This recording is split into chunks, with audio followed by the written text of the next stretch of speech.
여러분들 트럼프가 의미심장한 말을 했습니다. 같이 한번 볼 건데요. 투자 또 힌트가 될 수도 있을 것 같은데 같이 얘기 좀 해보겠습니다. 자, 트럼프가 다우지수 임기 내에 2배 올리겠다 콜을 했습니다. 자, 이게 뭔 의미냐 하실 수도 있는데 여기 보시면 다우지수가 이번에 5만 돌파했거든요. 5만 돌파하니까 내가 임기 끝날 때까지 10만 돌파하겠다 전망한다 예언했거든요. 자, 근데 여기 이제 제가 봤을 때 굳이 이제 의미를 좀 붙이자면은 해석할 것들이 몇 가지가 있어요. 첫 번째, 일단 트럼프가 증시를 언급한 거 제가 계속 모니터링하고 기록을 해놨는데 작년 4월부터 작년에 증시 폭락했을 때 막 주식 사야 된다, 이제부터 오를 것이다, 훨씬 더 오를 거다, 바닥 콜해서 맞췄고 막 증시가 이제 호황일 때 계속 신고가 갈 거다, 증시에 더 좋은 날 많을 거다, 그리고 이제 증시 2배 갈 거다 이런 얘기는 했었어요. 최근에도.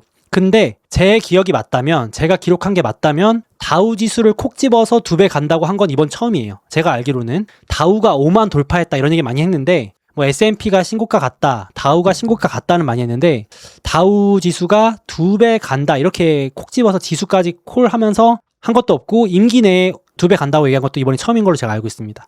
그래서 여기에 의미부여를 좀 해보자면 일단 다우 지수는 나스닥이 아닌 다우지수인 것은 일단 다우는 실물 경제 쪽에 가깝습니다. 경기 부양주예요. 경기 부양주.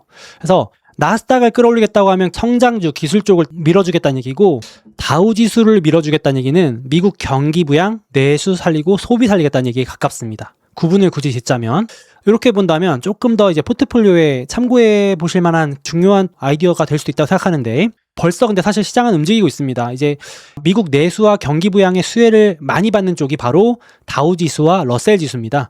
쉽게 말하면 미국 내수가 살고 소비가 살아야 자영업자분들이 살고 소규모 중소기업들이 살잖아요. 그런 기업들이 많은 게 러셀지수입니다. 쉽게 말하면 러셀지수가 미국 내수 경기 영향을 많이 받고요. 그리고 이제 크게는 다우지수, 3대 지수 중에서는 다우가 미국 내수 경기 소비 영향을 더 많이 받는데 올해 다른 미국 지수보다도 앞서 있습니다. 러셀 지수가 올해 7.6, 다우 지수가 올해 4.3, 좀 더 봐야겠지만 우세를 이어나가고 있습니다. 시장이 이제 올해 조금 더 이쪽에 중점을 둘 수도 있다라고 해석할 수 있겠죠. 좀 더 봐야겠지만. 그리고 제가 이제 앞선 영상에서 말씀드렸지만 빅7 많이 포함되어 있는 나스닥이나 빅7은 올해 마이너스를 심지어 기록하고 있을 정도로 조금 양극화된 흐름인데 저는 이제 개인적으로 올해는 특히 선거가 있기 때문에 트럼프가 경기 부양 의지 조금 더 이쪽에 포커스를 둘 확률이 있다 이렇게 좀 보여집니다. 그렇다고 나스닥 안 좋다 이건 아닌데요. 상대적인 걸 얘기하는 겁니다. 우세 측면에서 대표적으로 미국 내수 경기 살렸을 때 제조업 대장주는 캐터필러 이런 게 들어있고요.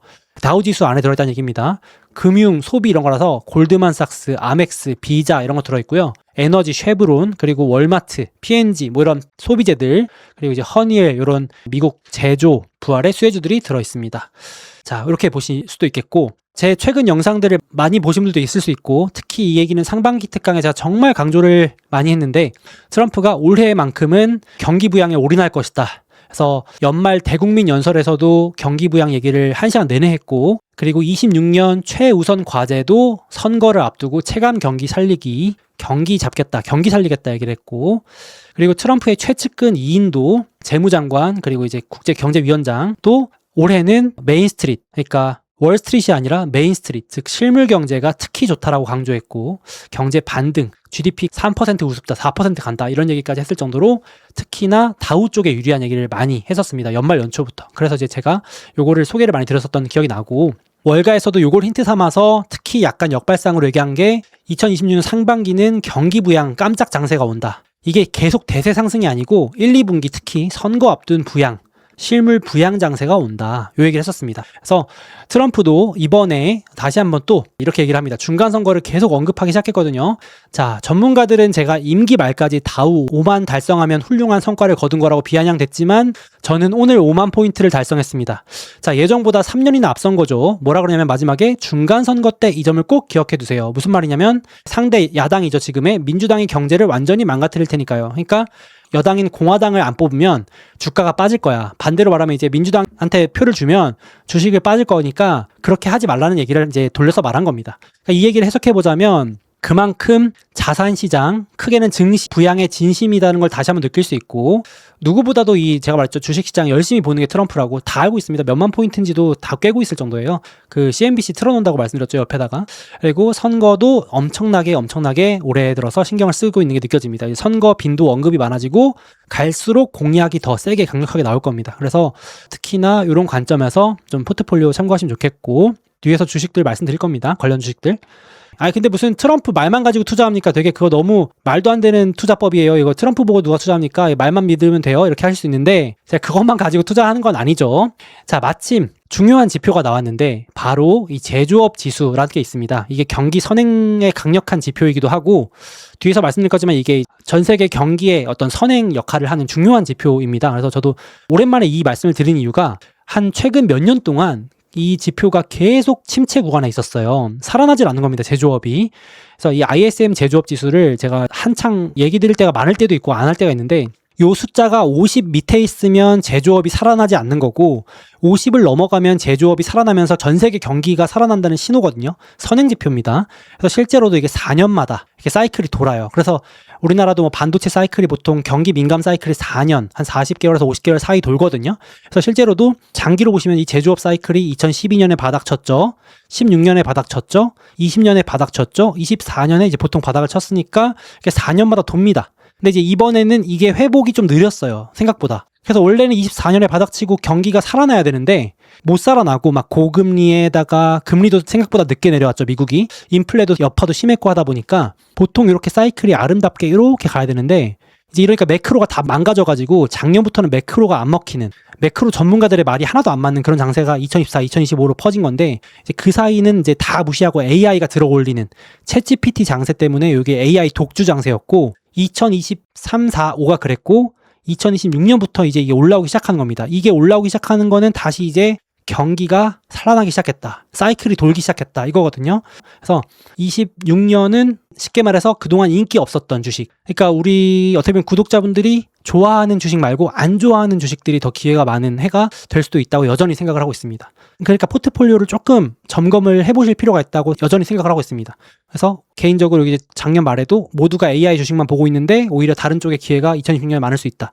열린 마음으로 한번 보자. 그러니까 거기에 왜 투자해? 그런데 왜 투자하냐라고 하는 쪽에 기회가 있을 수도 있다라는 게 2026년입니다. 그래서 여전히 늦지 않았다고 보고 있고, 그래서 이제 트럼프도 다우 쪽 밀어주고 경기 부양, 선거 밀어주고 있기 때문에 관련주들이 이제 들썩이고 있는데, 대표적으로 제가 좀 좋게 보는 쪽은 쉬운 쪽부터 말씀드리면 소비 중에서도 이제 항공 여행은 누구에게 다 친숙한 분야니까 이게 좀 접근하기가 쉽죠. 항공주들 일제히 다 신고가 52주 신고가 뚫고 가고 있고, 크루즈 여행 예약하는 힐튼, 메리어트 이런 쪽 다 지금 신고가 뚫고 올라가고 있습니다. 주간으로도 엄청 좋고요. 올해 미국 지수를 압도적으로 이기고 있습니다. 이게 작년까지만 해도 시장 대비 한참 못 미쳤고 소외주, 침체주, 반토막 폭락해 있던 주식들입니다. 그러니까 이제 소외주의 반격이죠. 그래서 저 같은 경우 개인적으로는 우리 구독자분들하고 같이 얘기 나눴던 대표적인 주식이 사우스웨스트 항공이라 그래서 작년 말에 좀 집중적으로 얘기 드렸던 기업인데, 요거는 다행히도 이제 반토막 났을 때 여러 가지 얘기들 드렸었는데 올해 많이 오르고 있습니다. 제가 오늘 기준으로 보니까 S&P 500 전체 수익률에서 15등까지 들어갔더라고요. 그러니까 항공주 전체 소비주 중에 탑입니다. AI 인프라들이 독주하고 있는 장세에서 아주 훨훨 날아오르고 있습니다. 그래서 저는 이제 올해 여전히 좋다고 보고 있고, 지금 단기 급등은 좀 조심하실 필요가 있겠지만 개인적으로 이런 식으로 올해 또 소외주들 눈여겨보실 필요가 있겠고, 열린 마음으로 좀 보셨으면 좋겠고, 그리고 여전히 항공주 외에도 크루즈, 숙박 다 좋아 보입니다. 개인적으로는. 그래서 관심 있는 종목 한 번씩 공부해 보시면 좋겠고, 여행 관련주들은 누구나 공부할 수 있는 쉬운 분야이자 친숙한 분야니까 요거 접근성이 높으니까 한번 보시면 좋겠고, 그리고 이제 다음으로 이런 쪽도 좋습니다. 단순히 소비만 살리는 게 아니라 지금 트럼프가 경기 부양, 또 내수 살리기 밀어주기 하면서 AI 인프라도 제조 붐을 일으키고 있기 때문에, 앞에서 잠깐 말씀드리겠지만 중장비 만드는 캐터필러, 유나이티드 렌탈, 디어 이런 회사들 다 중장비 거의 신고가 근접이나 신고가 붙고 있고, 물류 회사들도 움직이기 시작했습니다. 페덱스, UPS 많이 들어보셨죠? 요 회사들이 제가 이제 작년 말에 한번 보여드린 장표는 페덱스가 글로벌 무역 풍향계라서 이렇게 사이클을 탑니다. 코로나 저점에서 올라가고, 러우 전쟁 터지고 올라가고, 관세 쇼크 이후에 올라가기 시작했는데 이제 이번 주에 신고가 뚫고 이렇게 올라가기 시작하고요. 글로벌 무역 풍향계. 그리고 미국 내수를 담당하는 UPS라고 있습니다. 그러니까 페덱스는 국가 간에 뭐 이렇게 비행기 타고 화물 보내는 게 페덱스고, UPS는 미국 내수에서 집에서 집, 가정용 아니면 자영업 소규모 비중이 높은 게 미국 내수 경기 풍향의 UPS인데 상대적으로 미국 내수가 죽어 있다가 이제 올라오기 시작했습니다. 그래서 저는 이제 UPS도 좀 눈여겨보고 있거든요. 그래서 유럽, 아시아 쪽 금리 인하 먼저 한 국가들 덕분에 페덱스가 날아가고 있고 이제 뒤늦게 금리 인하를 하면서 조금 트럼프가 의도하는 대로 내수 부양과 소비 회복이 살아나면서 물동량 택배 이런 것들이 살아나면 올라오는 데가 UPS입니다. 그러니까 미국 국민들이 관세 환급이나 감세 효과를 얻어서 지갑이 조금 더 두둑해지면 쇼핑도 많이 할 것이고 쉽게 말해서 아마존에 물건 더 시키고 아니면 택배를 더 시키면 택배가 더 많이 오면서 UPS나 이런 회사들이 실적이 늘어나는 효과가 있으니까 이제 미국 내수 경기 풍향계가 움직이기 시작하는 거죠. UPS가 살아난다는 얘기는 미국 내수가 살아나기 시작했다라고 봐도 무방합니다. 그래서 이것도 있을 수 있겠고 이번 주에 또 한 가지 특이사항이 소비 심리가 역대 지금 최저 수준에 머물고 있는데 3개월째 반등을 하고 있습니다. 그래서 이제 바닥 기대감도 커지고 있는데 이번에 보고서에서 재밌는 멘트가 이겁니다. 주식 투자자들이 심리가 살아나고 있다. 그러니까 이게 트럼프도 이걸 모르질 않아요. 그러니까 주식시장이 뜨거워야 소비심리도 살아난다는 것을 트럼프도 알고 있기 때문에 주식시장 폭락을 방관하기가 어렵습니다. 특히 올해 선거가 있기 때문에 물론 뭐 폭락했다가 들어 올린다 이런 주장도 있는데 충분히 그럴 수 있는데 일단 심리 자체는 어쨌든 선거 전에는 올려야 된다 이런 게 있어요. 그러니까 주식 투자가 뜨거워야 계좌가 뜨뜻해야 뭐라도 하나 더 사 먹잖아요. 사람 심리가. 저도 그렇거든요. 계좌 박살난 날은 진짜 뭐 사 먹기도 싫습니다. 입맛이 없어요. 입맛이. 내 처지에 지금 무슨 뭘 사 먹냐, 소고기냐 이러면서 오늘은 굶자, 라면이다 이러는데 막 계좌 뜨거울 날에는 진짜 괜히 이렇게 유튜브 켜가지고 막 맛있는 거 없나 이런 거 한번 검색도 해보고 오마카세 뭐 맛집 한번 검색도 해보고 그러는데 그렇잖아요. 그러니까 주식시장 살려야 소비심리도 살아난다는 걸 알기 때문에 지금 소비심리 키우는 거는 여러 가지 효과도 있지만 주식 투자자들 좀 장 뜨겁게 만들려는 것도 있다라는 게 제 생각이 들었고요. 지금 소비심리가 이렇게 바닥일 경우는 증시가 향후에 생각보다 괜찮았다는 것도 지난번에 보여드렸는데 지금 분위기는 나쁘지 않은 것 같습니다. 소비 관련주들은.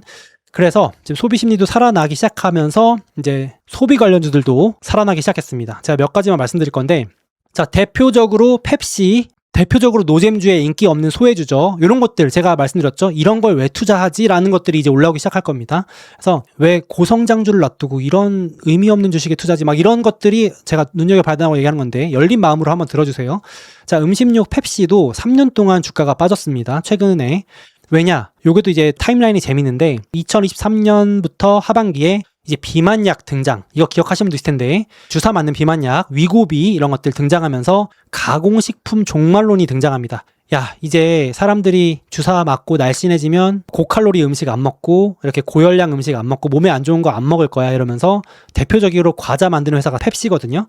그리고 탄산 만드는 거 코카콜라, 초콜릿 만드는 허쉬 이런 애들 다 빠집니다. 그냥 쭉쭉 빠져요. 제가 그 다룬 영상도 있거든요. 그래서 가공식품 종말론으로 대세 하락이 시작되면서 실제로 이제 가격도 계속 올리니까 소비자들이 안 사기 시작합니다. 안 먹고 만다 이러면서 실제로 실적도 나빠지면서 3년 내내 하락하다가 엘리엇이라고 하는 헤지펀드 제가 한번 소개드린 적도 있는데 행동주의 헤지펀드라 그래서 저평가된 기업 사다가 싹 체질 개선해서 들어 올리고 팔고 나가는 그런 스타일의 투자자가 있습니다. 엘리엇이 이제 작년 10월, 9월부터 들어오기 시작해가지고 고강도 체질 개선을 요구합니다. 지금 제품 숫자가 너무 많다. 가격도 내려라. 사람도 잘라라. 공장 안 돌아가는 거 과감하게 폐쇄해라. 비용도 절감해라. 이런 거 이제 헤지펀드가 들어오면 한 번씩 싹 회사가 바뀌어요. 그래서 작년 12월에 엘리엇의 요구를 수용한다 그랬고 바닥을 다지면서 올해 이제 이번 주에 실적이 처음으로 이제 턴어라운드에 성공을 했습니다. 그래서 이제 정상화, 연간 플러스 상승으로 돌아서는 초입이어가지고 한번 말씀을 드렸는데 주가 전망을 하자는 건 아니고 실적이 턴어라운드 했다는 의미입니다. 그리고 기술적으로도 3년 동안의 하락 추세를 처음 탈출했는데 이제 이런 식으로 약간 소비 회복과 경기 회복, 내수 부양 그리고 이제 조금 노잼주로의 온기 확산 여러 가지 것들을 봤을 때 또 주목해 볼 필요가 있겠습니다. 도파민이 막 터지는 주식 찾으면 이런 거 하시면 안 되겠죠. 저는 이제 이미 그 하루에 막 몇십 %씩 움직이는 고성장주의 도파민을 느끼고 싶어요 하시는 분들은 제가 하는 얘기가 하나도 재미가 없겠지만 포트폴리오에 또 그런 주식만 있으면요. 빠질 때 정말 계좌가 녹아내리거든요. 그래서 적절한 분산도 한번 고려해 보시면 좋겠습니다. 그리고 초콜릿 허쉬도 비슷합니다. 자, 3년 동안 주가가 빠지고 이제 올라오기 시작했는데 이번 주 실적 발표했거든요. 똑같습니다. 2023년부터 비만약 때문에 가공식품 다 끝났다. 이제 허쉬 같은 거 누가 먹냐 했는데 거기다가 이제 가격 인상, 초콜릿 가격도 인상을 막 하니까 소비자들이 비싸다 그러고 엎친 데 덮친 격으로 2024년부터 25년 사이에 원자재인 코코아 가격이 기상이변 때문에 급증합니다. 그래가지고 주가가 더 빠졌는데 이제 올해 들어서 코코아 가격이 급락하기 시작을 하고 기후 정상화 일어나면서 코코아 가격, 즉 원자재 가격은 급락했는데 올린 초콜릿, 이미 비싸진 초콜릿 가격은 내리지 않잖아요. 그러니까 여러분 그런 거 있잖아요.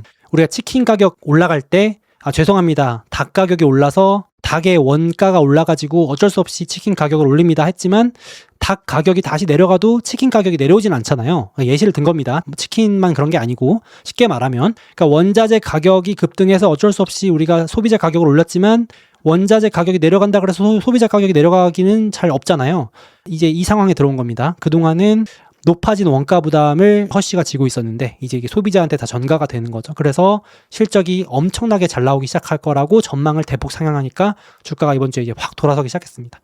원자재 내려가고 이제 소비도 살아나는데 가격을 올려놨고 그러니까 마진율이 높아지겠죠. 그래서 초콜릿, 허쉬, 식료품 기업들이 지금 다 같은 상황입니다. 펩시, 코카콜라 다 똑같습니다. 원자재, 설탕, 코코아 이런 그 식품을 만드는 원가들이 내려가고 있다고 합니다. 가격 안정. 그렇게 되니까 식료품 주식들도 한번 눈여겨보시면 좋겠고 그리고 또 이제 제가 앞에서 지금 제조업 지수가 드디어 올라오기 시작했다고 말씀드렸는데 사실상 한국에 계시면 이걸 누구보다 더 잘 아십니다. 거의 한국 주식 하시는 분들은 이 분야의 초전문가세요. 왜냐하면 사실상 제조업 지수는 경기 선행지표고 경기 선행지표가 바로 한국 수출이거든요. 그래서 똑같이 갑니다. 거의 한국 수출. 그래서 미국 주식 하시는 분들은 한국 수출 지표를 챙겨보세요. 그럴 정도로 그 경기 민감주 투자하시는 분들은 한국의 반도체와 자동차 수출 보면 이미 경기가 살아나는지 아닌지 다 알 정도로 똑같이 움직여서 제조업 지수나 거의 똑같은데 이번에도 한국 수출 엄청 그 서프라이즈 나왔더라고요. 같이 이제 올라가는데 전 세계 경기에 온기가 확산된다 이렇게 보시면 되겠습니다. 그동안은 이 제조업 경기가 살아나지 않으면서 미국이 독주했는데 이제 이 온기가 전 세계로 퍼져나간다. 특히 제조업 국가 또 제조업과 동행하는 원자재 국가 좋을 수 있겠죠. 그래서 제가 최근에 많이 강조드리고 앞으로도 좀 얘기 많이 할 것 같습니다. 미국도 좋겠지만 미국 외에 다른 국가들도 포트폴리오 차원에서 한번 보자. 그래서 반도체 강국인 한국과 대만도 좋고 원자재 강국인 브라질, 중남미, 호주 그리고 일본은 왜 올라요 하실 수 있는데 일본은 선거 앞두고 대규모 재정 부양책 이제 돈 뿌리기 들어가기 때문에 그 증시 부양 효과 기대감도 있겠습니다. 아무튼 미국 외에 지금 다 웬만한 주식들 좋긴 합니다. 이런 주요국들. 그래서 이쪽도 참고하시면 좋겠습니다. 자, 그래서 트럼프가 이제 다우 2배 콜을 했는데 뭐 요거 가지고 제가 이거 하나만 가지고 경기 회복주 투자하자 이런 말씀 드린 건 아니고 올해 여러 정황상 경기도 살아나는 신호가 나오고 있고 트럼프 입장에서도 경기를 살려야 될 이유가 있고 선거 때문에 그리고 AI 독주였던 장세에서 또 다른 주식들로도 온기가 살아나는 분위기이기 때문에 나스닥만 보시거나 성장주만 보실 게 아니라 조금 노잼으로 보시는 재미없는 분야도 한번 눈여겨보시면 어떨까 생각이 듭니다. 머리가 아픕니다 하시면 다우지수도 이제 포트폴리오에 살짝 넣으셔도 되고 다우지수에 포함되어 있는 주식들도 한번 눈여겨보셔도 될 것 같아요.